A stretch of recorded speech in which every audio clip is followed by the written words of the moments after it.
Hello student, welcome back to Krishna Technical Pathshala. Myself Sunil Bharadwaj, I am the faculty of physics. Today I will discuss with you Applied Physics 2 syllabus. मैंने आपको Applied Physics 1 को पढ़ाया है, उसमें जितने भी lecture मैंने आपके दिए हैं बिल्कुल आपके सिलेबस के अकॉर्डिंग दिए हैं और जितने भी आपके प्रीवियस ईयर क्वेश्चन हैं उनको भी मैंने आपके साथ में डिस्कस किया है। एमसीक्यू टाइप के क्वेश्चन आपके अप्लाइड फिजिक्स 2 के अंदर भी हम जैसे ही आपका चैप्टर समाप्त हो जाएगा उसके बाद हम आपको उसकी भी प्रैक्टिस कराते जाएंगे। आगे बढ़ने से पहले बेटा यदि आपने हमारा चैनल सब्सक्राइब नहीं किया है तो आप हमारे चैनल को सब्सक्राइब कर दीजिए। तो चलिए हम अपने सिलेबस को स्टार्ट करते हैं।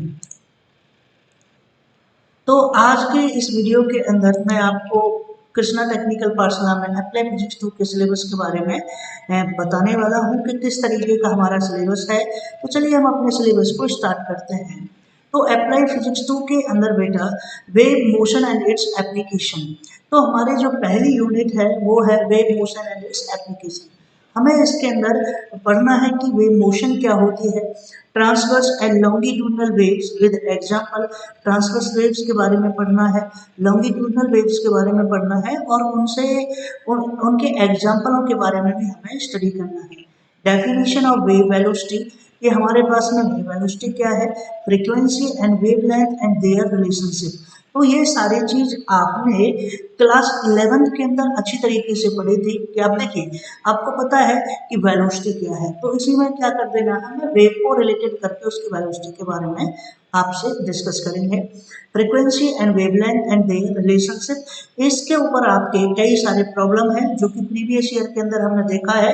तो यहाँ से आपका एक क्वेश्चन बड़े इजीली तरीके से इसको यहाँ से बन जाता है, एमसीक्यू टाइप का एक क्वेश्चन यहाँ से बन जाता है। नेक्स्ट है sound and light waves.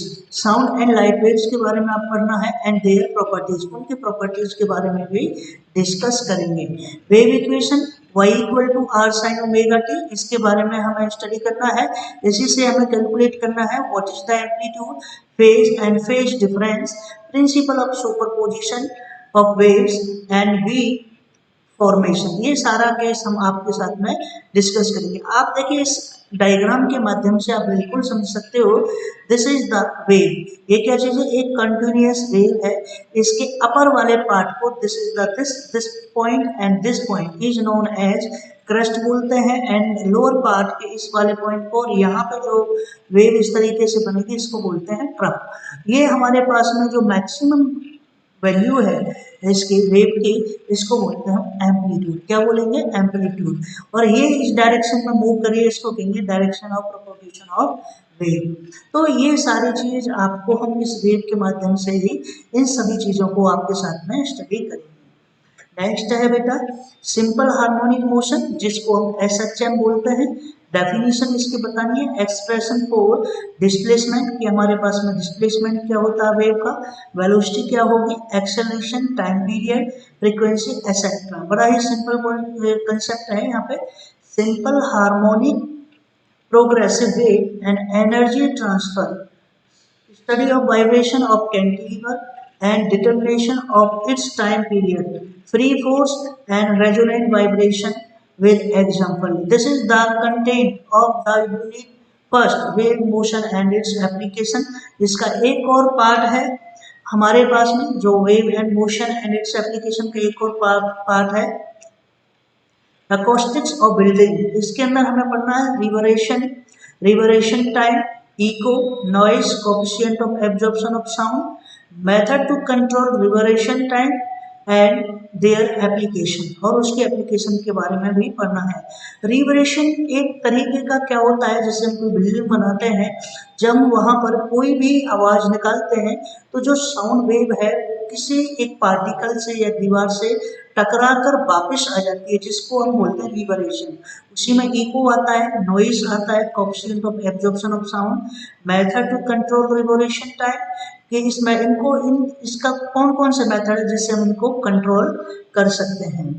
Ultrasonic wave, introduction and properties, engineering and medical application of ultrasonic. तो हमें बताना है अल्ट्रासोनिक की इंजीनियर और मेडिकल एप्लीकेशन क्या क्या होती है। This is the first unit of the syllabus applied physics 2। यहाँ तक आपको बड़ा ये सिंपल है, आप डोंट वरी, ये हमारे पास में 4-5 लेक्चर में कंप्लीट हो जाएगा और अच्छी तरीके से करेंगे तो 7 लेक्चर इसके लिए काफी रहेंगे। यूनिट सेकंड ऑप्टिक्स है।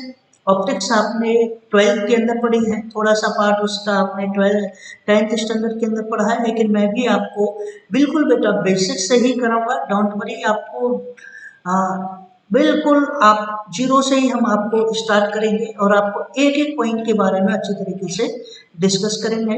तो देखिए, अगर मैं इसके कोर्स कंटेंट की मैं बात करता हूँ, बेसिक ऑप्टिकल लॉज हमारे पास में रिफ्लेक्शन एंड रिफ्रैक्शन, इसके ऊपर हम बात करेंगे कि रिफ्लेक्शन क्या होता है एंड रिफ्रैक्शन क्या होता है। रिफ्रैक्टिव इंडेक्स के बारे में बात करेंगे। 12th के अंदर, 12th और 10th स्टैंडर्ड के अंदर आपने इसका प्रैक्टिकल भी किया होगा, नहीं किया है तो हम आपको इसको भी कराने की कोशिश करेंगे। Image and image formation by mirror, mirror के द्वारा इमेज और इमेज की फॉर्मेशन किस तरीके से होती है। लेंस एंड थिन लेंसेज के फॉर्मूले आपको ड्राइव कराए जाएंगे। पावर ऑफ लेंस क्या होती है, पावर ऑफ लेंस हमारे पास में डायोप्टर बोलते हैं। मैग्निफिकेशन एंड डिफेक्ट्स, हमें इसकी मैग्निफिकेशन और डिफेक्ट्स के बारे में भी डिस्कस करना है। This is the first paragraph के अंदर मैंने इस कंसेप्ट को रखा है। दूसरे की मैं बात करता हूं तो टोटल इंटरनल रिफ्लेक्शन, जिसको हम TIR बोलते हैं, critical angle and condition for total internal reflection. तो वो कंडीशन क्या क्या है जो TIR के लिए आवश्यकता है।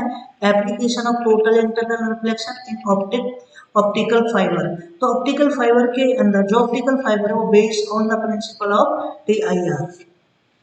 Optical instrument, simple and compound microscope, astronomical telescope in normal adjustment, magnifying power, resolving power, uses of microscope and telescope, optical projection and system.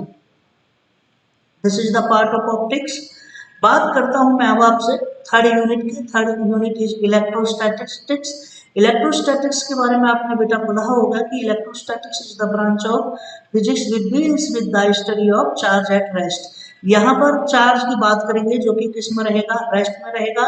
Electro means क्या रहता है चार्ज, और स्टैटिक मीन्स क्या रहता है रेस्ट। ये आपको इसके नाम से ही पता चल जाती है। तो इसमें हम पढ़ेंगे कूलम्ब्स लॉ क्या है, किसकी मैं बात कर रहा हूँ मैं, कूलम्ब्स लॉ की मैं बात करता हूँ। Unit of charge, electric field, electric line of force and their properties, electric flux, electric potential and potential difference, electric potential and potential difference. This is the part. आपको पता है कूलम्ब्स लॉ बड़ा ही simple है और इसके बारे में हमें डिटेल में डिस्कस करेंगे।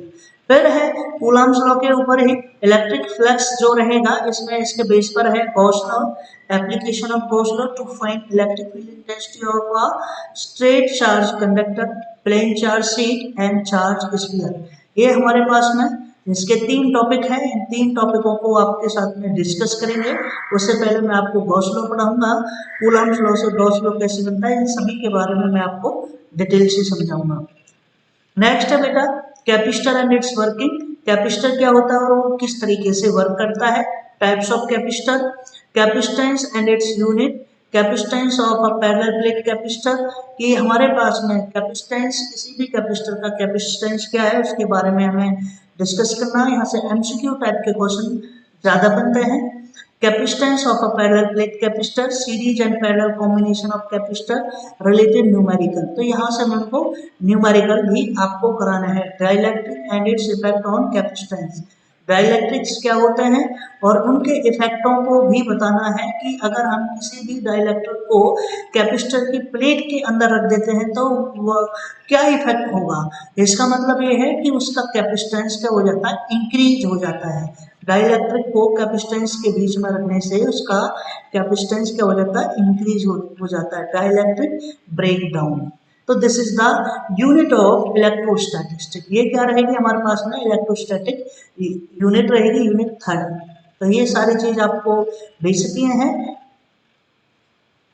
यूनिट 4 की अगर मैं बात करता हूँ अप्लाइड फिजिक्स 2 के अंदर, वो है करंट इलेक्ट्रिसिटी। क्या चीज है, करंट इलेक्ट्रिसिटी। देखो मैंने यहाँ पे करंट का ऑप्शन भी दिया है कि इस तरीके से इलेक्ट्रिसिटी क्या होती है, प्रोड्यूस होती है। ये हमारे पास में आपने देखा होगा, ये V = IR जिसको हम ओम्स लॉ कहते हैं। ये बल्ब होता है, हीटिंग इफेक्ट इसके अंदर होता है। तो ये मैंने आपके सामने इमेज रखी है। तो पहले पार्ट के अंदर हमें पढ़ना है इलेक्ट्रिक करंट क्या होता है और उसकी यूनिट्स के बारे में पढ़ना है। Electric current and its unit. Direct and alternating current क्या होता है, जिसको हम डीसी और एसी करंट भी कहते हैं।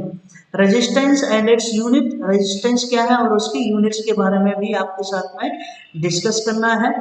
Specific resistance, conductance, specific conductance, series and parallel combination of resistance. आपको सीरीज और पैरेलल कॉम्बिनेशन निकालना है रेजिस्टेंस का कि क्या हमारे पास में सीरीज और पैरेलल कॉम्बिनेशन होता है। Wire, carbon resistance and colour coding. इतनी मतलब क्या कह रहा है, factor affecting resistance of a wire, carbon resistance and colour coding. Colour coding से हमको बताना कि रेजिस्टेंस क्या है, what will be the value of this resistance, कि उसका कलर कोडिंग दिखा दिया तो आपको रेजिस्टेंस की वैल्यू क्या बतानी है। Factor affecting the resistance of a wire, कि आपको रेजिस्टेंस को वो कौन कौन से फैक्टर जो अफेक्ट करते हैं आपको पता है। डायरेक्टली प्रोपोर्शनल होता है लेंथ के, इनवर्सली प्रोपोर्शनल होता है एरिया के, और टाइम के क्या रहता है, डिपेंडेंट रहता है, ठीक है, नेचर ऑफ द मटेरियल। ये सारी चीज इसके फैक्टर ऑफ अफेक्टिंग है। तो ये पहला पार्ट हमारे पास में बड़ा ही इंपॉर्टेंट है। इसी को जब आपको ये अच्छी तरीके से आ जाएगा, फिर ओम्स लॉ की मैं बात करता हूँ। Ohm's law and it's verification. Kirchhoff law, Kirchhoff law जो है वो ओम्स लॉ का ही मॉडिफाइड लॉ है, क्योंकि this is the complicated circuit. अगर जो हमारे पास में कॉम्प्लिकेटेड सर्किट यूज करते हैं जिसके अंदर ओम का नियम लागू नहीं होता, तो उसको क्या करते हैं, किरचॉफ लॉ से हम सॉल्व करते हैं। Wheat stone bridge and its application. तो व्हीट स्टोन ब्रिज क्या होता है और इसके अंदर हमें एप्लीकेशन बतानी है उसकी। There are different types of application, वो आपके साथ में डिस्कस करेंगे। स्लाइड वायर ब्रिज ओनली, हमें इसके एप्लीकेशन में केवल स्लाइड वायर ब्रिज ओनली के बारे में डिस्कस करना है। Concept of terminal potential difference and electromotive force, जिसको हम ईएमएफ कहते हैं। This is the concept. अब देखो V इक्वल टू क्या है, आई आर है, I इक्वल टू क्या है, V अपॉन में R है, और R equal to V upon में I R. V equal to I R, I equal to V upon में R, R equal to V upon में I। ये यहाँ से आराम से फॉर्मूला बन जाएगा। दोबारा देखिए, V बराबर क्या है, आई आर, दोनों का I R. I equal to क्या है, V ओवर में R, R इक्वल टू क्या है, V ओवर में I। ये इस तरीके से फॉर्मूला है, ये आपको यहाँ से अच्छी तरीके से समझ में आ गया होगा। नेक्स्ट जो कंसेप्ट है हमारा वो हीटिंग इफेक्ट ऑफ करंट है, कि हमारे पास में करंट का हीटिंग इफेक्ट किस तरीके से होता है, इलेक्ट्रिक पावर क्या होती है, इलेक्ट्रिक एनर्जी क्या होती है, and its unit and related numerical. यहाँ से आपकी न्यूमेरिकली प्रॉब्लम आपको सॉल्व करनी पड़ेगी। दिस इज द बेसिक, ये आपने 10th के अंदर भी पढ़े हैं, 12th के अंदर पढ़े हैं, पर आपको अच्छी तरीके से अगर जिसने नहीं पढ़े हैं उनको हम करेंगे, don't worry. Advantage of electrical energy over other form of energy, हमें इसके एडवांटेजेस के बारे में भी आपको डिस्कस करना है। तो ये हमारे पास में यूनिट और करंट इलेक्ट्रिसिटी का कंटेंट है, जो कि बड़ा ही इंटरेस्टिंग है। जब हम इसको पढ़ेंगे बड़ा ही आनंद आएगा, ठीक है। और मैं आपसे फिर कह रहा हूँ, सभी बच्चे हमारे चैनल से जुड़िए और चैनल को सब्सक्राइब कीजिए। नेक्स्ट मैं बात करता हूँ अप्लाई फिजिक्स 2 के बारे में, जिसकी यूनिट 5 के बारे में मैं बात कर रहा हूँ, जिसको मैं बात करेंगे इलेक्ट्रोमैग्नेटिज्म। इसके मतलब इसमें इलेक्ट्रिक चार्ज और मैग्नेट के इफेक्ट को हम यहाँ पर देखेंगे। देखिए कितना अच्छा एक डायग्राम दिखाया है कि हमारे पास में एक बार मैग्नेट है जिसका नाम, ये साउथ पोल हो गया, ये क्या है, नॉर्थ पोल है। कुछ आयरन पीस इससे क्या हो रहे हैं, अट्रैक्ट हुए पड़े हैं। तो इसका मतलब यहाँ से हम देखेंगे इलेक्ट्रो और मैग्नेट का इफेक्ट किस तरीके से होता है। सबसे पहले मैं बात करूंगा इस टॉपिक के अंदर top types of magnetic materials. Magnetic material कितने तरीके के होते हैं, diamagnetic, paramagnetic, ferromagnetic with their properties. इनके बारे में बताइए, इनकी डेफिनेशन क्या होती है बेटा, इनकी प्रॉपर्टीज क्या होती है, इन सभी के बारे में हम आपसे डिस्कस करेंगे। Magnetic field and its unit, magnetic field क्या होता है और उसकी यूनिट के बारे में डिस्कस करेंगे। Magnetic intensity, magnetic line of force, magnetic flux and unit magnetization. ये सारा कंसेप्ट किसका है, पहले पार्ट के अंदर है, मैग्नेट के अंदर। अब मैं बात करता हूँ इसी में second concept of electromagnetic induction. देखिए हमने इलेक्ट्रोमैग्नेटिक बना रखी है, कोई भी एक इंसुलेटिंग मटेरियल ले लिया, उसका क्या कर दिया, हेलिकल फॉर्म में एक वायर को क्या कर दिया, बाउंड अप कर दिया और किसी एक सेल से जोड़ दिया, तो ये क्या बन जाएगा, ये शो करेगा। जब किसी भी वायर के अंदर से क्या होता है, करंट प्रोड्यूस होता है, तो उसके चारों तरफ क्या हो जाता है, मैग्नेटिक फील्ड प्रोड्यूस हो जाता है। इसीलिए ये जो आयरन के पीस पड़े हुए हैं, ठीक है, ये इससे क्या हो रहे हैं, अट्रैक्ट हो रहे हैं। तो ये है concept of electromagnetic induction. Faraday law क्या होता है, फैराडे ने आपके दो लॉ दिए थे, उनके बारे में डिस्कस करेंगे। लॉरेंस फोर्स, लॉरेंस फोर्स क्या होता है, force on moving charge in magnet, magnet में एक फोर्स किस तरीके से चार्ज के रूप में मूव करता है। Force on current carrying conductor, force on rectangular coil, place in magnetic field, इन सभी कंसेप्टों को आपको डिटेल में आपके साथ में डिस्कस करेंगे। This is the device which is known as galvanometer. Galvanometer is a device which measure the potential difference, ठीक है, या deflection source, या measure the deflection in a circuit. ये क्या होता है, डिफ्लेक्शन मेजर करता है। तो मूविंग कॉइल गैल्वेनोमीटर है, moving coil galvanometer principle construction and working, हमें मूविंग इसके प्रिंसिपल बताना है, वर्क कैसे करता है, इन सभी को डिस्कस करेंगे। Conversion of a galvanometer into ammeter and voltmeter, एक गैल्वेनोमीटर को आप किस तरीके से, ठीक है, क्या कह रहा हूं मैं, किस तरीके से, अगर मैं बात कर रहा हूँ एमीटर की, मैं बात कर रहा हूँ किसकी, मैं बात कर रहा हूँ एमीटर की, मैं बात कर रहा हूँ। गैल्वेनोमीटर के अंदर अगर बाहर से एक हाई रेजिस्टेंस वायर हम बाहर लगा देते हैं, हाई रेजिस्टेंस वायर बाहर इसके पैरेलल में लगा देते हैं, तो वो क्या बन जाता है, एमीटर बन जाता है। और अगर सीरीज में उसके साथ में कनेक्ट कर देते हैं तो क्या बन जाता है, वोल्ट मीटर बन जाता है। This is the practical purpose of this, इसका प्रैक्टिकल, मान लो हमारे पास गैल्वेनोमीटर नहीं है, तो सॉरी हमारे पास एमीटर और वोल्ट मीटर नहीं है, तो हम गैल्वेनोमीटर का ही प्रयोग कर सकते हैं। यूनिट 6 की मैं बात करता हूँ, सेमीकंडक्टर की मैं बात करता हूँ। यूनिट 6 के अंदर जो कंटेंट है वो सेमीकंडक्टर फिजिक्स है। तो सेमीकंडक्टर फिजिक्स की अगर मैं बात करूँ बेटा, तो देखिए यहाँ पर एनर्जी बैंड्स की मैं बात कर रहा हूँ, किसकी मैं बात कर रहा हूँ, एनर्जी बैंड्स की मैं बात करता हूँ। देखिए this is the upper band, this is the lower band, and the gap between upper and lower band is called energy band gaps. This is the conduction band and this is the balance band. क्या चीज है हमारे पास, balance band, इसको energy level diagram भी कहा जाता है। तो energy band in solid, solid के अंदर एनर्जी बैंड कैसे बनते हैं, टाइप्स ऑफ मटेरियल, आपके पास में जो मटेरियल्स होते हैं उसके प्रकार हैं। इंसुलेटर है, इंसुलेटर ऐसे सब्सटेंस होते हैं जिसके अंदर से इलेक्ट्रिसिटी फ्लो नहीं करती। सेमीकंडक्टर होते हैं जिसकी इलेक्ट्रिकल कंडक्टिविटी और रेजिस्टिविटी लाई करती है इंसुलेटर और कंडक्टर के बीच में। ये हाफ कंडक्टर होते हैं, ऐसे मान लीजिए ये क्या चीज़, semiconductor are the half conductor. और अगर डेफिनेशन की बात करें, सेमीकंडक्टर आर दोज मटेरियल, दो सब्सटेंसेस विच इलेक्ट्रिकल कंडक्टिविटी और resistivity lie between insulator and conductor. तो ये सारी चीज है। कंडक्टर क्या होता है, जिनके अंदर से इलेक्ट्रिसिटी क्या हो जाती है, पास हो जाती है। ये सारी चीज अपनी डेफिनेशन पढ़ी है। फिर there are two types of semiconductor, intrinsic और एक्सट्रिंसिक सेमीकंडक्टर, जिसके अंदर आप पढ़ोगे इंट्रिंसिक और एक्सट्रिंसिक सेमीकंडक्टर। फिर आप पढ़ोगे P N junction, PN junction के बारे में पढ़ोगे, junction diode and IV characteristics. आप जंक्शन डायोड के बारे में पढ़ोगे और उसकी आईवी कैरेक्टरिस्टिक्स के बारे में आप डिस्कस करोगे। टाइप्स ऑफ जंक्शन डायोड, तो आपके पास में कितने जंक्शन डायोड हैं, जैसे सेमीकंडक्टर डायोड हो गया, जीनियर डायोड हो गया, फोटो डायोड हो गया, सोलर सेल हो गया, ठीक है, सोलर डायोड हो गया। तो there are different types of diode. तो मैं डायोड की मैं बात कर रहा हूँ, this is the symbol of diode, this is the anode, this is the cathode. आगे से मैं एनोड एंड कैथोड, ये हमारे पास में एक तरीके से क्या चीज है, डायोड, डायोड का एक सिंबल है, ठीक है। Diode as rectifier, half wave and full wave rectifier, central tap, जिसको हम क्या कहते हैं, सेंट्रल टैप रेक्टिफायर भी कहते हैं। डायोड का हमें इस तरीके से प्रयोग करना है कि वो रेक्टिफायर हो जाए, जिसको हाफ वेव भी दे और क्या दे, फुल वेव भी दे। तो ये बड़ा ही इंटरेस्टिंग टॉपिक है, ये कंसेप्ट कई बार आ जाता है, तो इसको भी आपको डिस्कस करना है।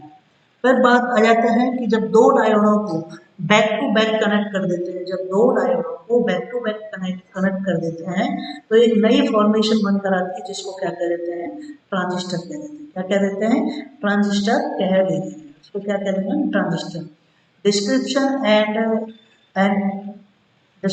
एंड थ्री टर्मिनल्स, इसके थ्री टर्मिनल्स होते हैं जिसका नाम होता है बेस, एमीटर एंड कलेक्टर। क्या होता है, बेस, एमीटर एंड कलेक्टर, ठीक है। जैसे ये थ्री टर्मिनल डिवाइसेज है, क्या चीज है, थ्री टर्मिनल डिवाइसेज है।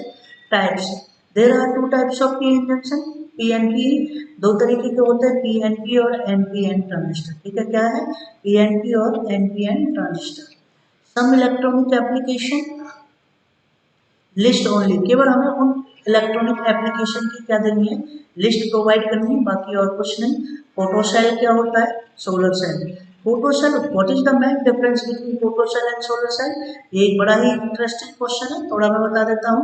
जो हम घरों में जहाँ पर हमारी सन एनर्जी, सनलाइट नहीं पहुँचती है, केबल बल्ब जो हमारा 100 वाट वाला बल्ब होता है, जिसकी येलो टाइप की क्या होती है, लाइट रेज होती है, उसको किसी भी पीएन जंक्शन पर फॉल्स करके करंट क्या कर देते हैं, उसको प्रोड्यूस कर देते हैं। This is the photodiode. Solar cell वो होते हैं जब सन रेडिएशन, सोलर सेल वैसे क्या होता है, sun, solar cell is a device which convert the sun energy into electrical energy, ये चीज याद रखना। Working principle and engineering application, आपको वर्किंग प्रिंसिपल बताना है कि किस प्रिंसिपल पे काम करता है, और इंजीनियरिंग में इसका कौन कौन सी एप्लीकेशन यूज होती है। यूनिट 7 की अगर मैं बात करूं बेटा, यूनिट 7 के अंदर मॉडर्न फिजिक्स है, जो आज के युग की फिजिक्स है। This is the advance physics and advance technology based physics. तो इसके अंदर सबसे पहले आपने देखा हो, आजकल बहुत सारी कंपनियों में लेजर का बहुत यूज हो रहा है, मेडिकल क्षेत्र में लेजर यूज हो रहा है, वॉर के अंदर भी यूज हो रहा है, लेजर गन बनाई जा रही है। There are different types of use, large number of use in the laser, ठीक है। तो लेजर एनर्जी लेवल्स क्या होते हैं, आयनाइजेशन एंड एक्साइटेशन पोटेंशियल हमारे पास में क्या रहेंगे। अगर मैं बेटा लेजर की मैं बात करूं, 1924 में अल्बर्ट आइंस्टीन ने एक फिनोमेना डेवलप किया था जिसका नाम था स्टिमुलेटेड एब्जॉर्प्शन। क्या था हमारे पास में, स्टिमुलेटेड एब्जॉर्प्शन। तो स्टिमुलेटेड एब्जॉर्प्शन ही वो फिनोमेना है जिस पर लेजर क्या करता है, हमारा वर्क करता है। तो spontaneous and stimulated emission, there are two types of, वैसे तीन होते हैं, स्पॉन्टेनियस, स्टिमुलेटेड एमिशन और हमारे पास में स्टिमुलेटेड एब्जॉर्प्शन। ये सारे क्या चीज है हमारे पास में, इस तरीके के क्या चीज है, ये फिनोमिना है। अगर मैं बात करता हूं आपसे पॉपुलेशन इन्वर्जन की, pumping method and optical feedback, क्या चीज है ये, तो ये लेजर के यूज है। और भी मैं इससे थोड़ा अलग आपको लेजर के बारे में अगर आप कहोगे तो थोड़ा डिटेल में समझा दूंगा। This is the advance technology. अब मैं बात करता हूँ इसके टाइप्स की, टाइप्स ऑफ लेजर। आपने देखा एक लेजर का टाइप्स है, तो ये हमारे पास में, हाँ क्या चीज़ है, लेजर मीडियम हो गया, ये फुली रिफ्लेक्टेड मिरर है, ये पार्शियल रिफ्लेक्टेड मिरर है, ये लेजर बीम है। ये इसके अंदर अगर मैं देखूँ तो यहाँ लेजर बीम्स इसके अंदर से क्या होती है, पास होती है। तो इन्हीं के बेसिस पे पिंक कलर जो देता है वो रूबी के कारण देता है, हीलियम नियॉन के कारण। तो सबसे पहले रूबी लेजर है, हीलियम नियॉन लेजर है, सेमीकंडक्टर लेजर है एंड लेजर कैरेक्टरिस्टिक्स। क्या चीज है, लेजर कैरेक्टरिस्टिक्स है। Engineering and medical application of laser, medical के अंदर भी हम इस लेजर का यूज होते हैं। कहते हैं ना कभी कभी दूरबीन का ऑपरेशन करा लिया बिना कटे पटे, ठीक है, तो ये लेजर के कारण ही संभव है, ठीक है।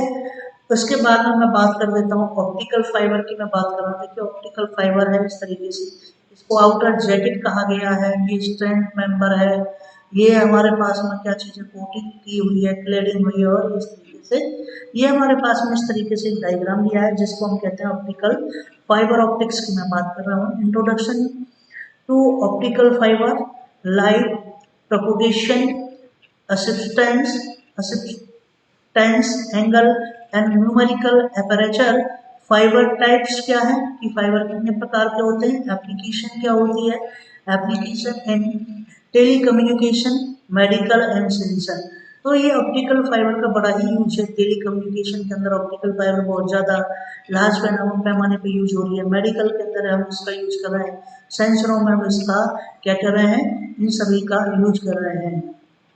तो ये आप पार्ट आपका ऑप्टिक फाइबर ऑप्टिक्स के अंदर आप पढ़ोगे।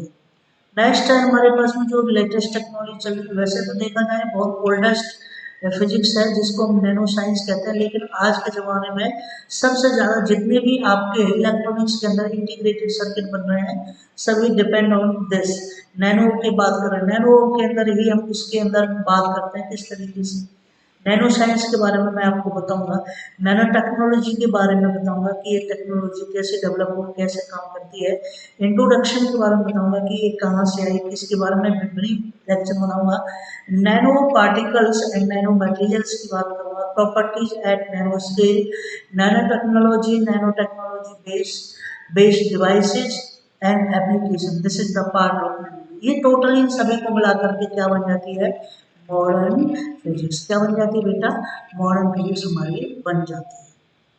Okay thank you.